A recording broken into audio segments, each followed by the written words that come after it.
एक पेड़ 100 पुत्रों के समान होता है। आइए जानते हैं कि पेड़ों के लिए 363 लोगों ने अपनी जान दे दी। आखिर क्यों?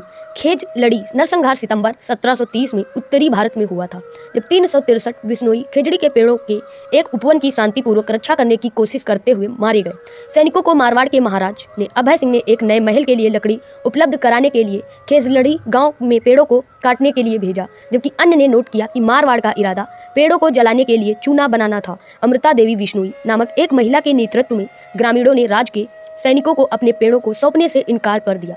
अमृता ने कहा कि खेजड़ी के पेड़ बिश्नोइयों के लिए पवित्र थे और उनके विश्वास ने उन पेड़ों को काटने की अनुमति नहीं दी। अमृता ने कहा कि वह पेड़ों को काटने देने के बजाय मरना पसंद करेंगी। वह और उनका परिवार खेजड़ी को गले लगाने लगे और अपने शरीर से पेड़ों को ढकने लगे। फटकार से क्रोधित होकर मारवाड़ों ने पेड़ों को काटना शुरू कर दिया और शुरू करने से पहले अमृता और उनकी 3 बेटियों का सिर काट दिया। जहनत में पेड़ों को अपवित्र किए जाने की खबर राजस्थान की बिश्नोई आबादी में फैल गई।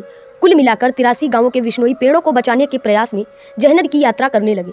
परिषद बुलाई गई। परिषद का निर्णय था कि प्रत्येक बिश्नोई स्वयं सेवक खतरे में पड़े और पेड़ों में से एक की रक्षा करके अपना जीवन बलिदान कर देगा। बुजुर्ग लोग पहले आगे बढ़े। उनमें से कई खेजड़ी को गले लगाने के कारण मारे गए।